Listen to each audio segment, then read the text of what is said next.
this is probably something relatively small and contained. It's being driven by probably a relatively small number of people. Most of those people right now today are probably not on probation and parole, so Colin's not a great mechanism for this. What we do instead is something called a custom notification.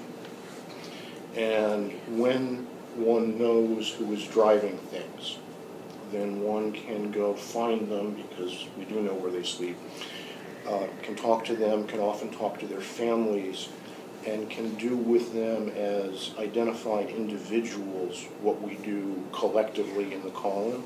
We know who you are, we know what's going on, we're having exactly the same conversation with the guys on the other side of this who you're fighting with. So when you calm down, what you are going to do, you are not going to be at risk from them. And we're having, as I say, exactly the same conversation with them.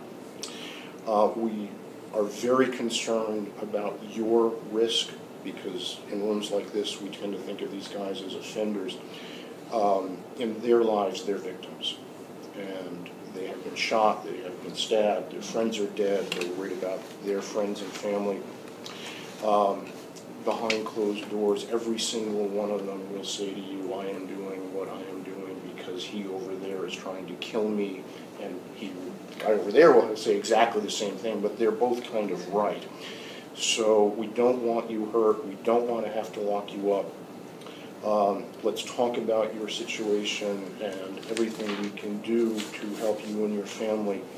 And the prosecutors prepare what we call a custom legal assessment, which is to look at their record and say in plain English, you need to understand if you get caught with a gun again, whatever your record is, you have the predicate felonies, the U.S. Attorney can adopt you as an armed career criminal, and your sentence will begin with a 15-year mandatory minimum sentence.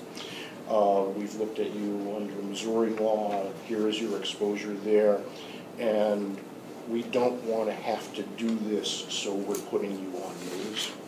And those have turned out to be extremely effective for damping down these particular situations. And the National Network is working with NOVA right now to ramp those up.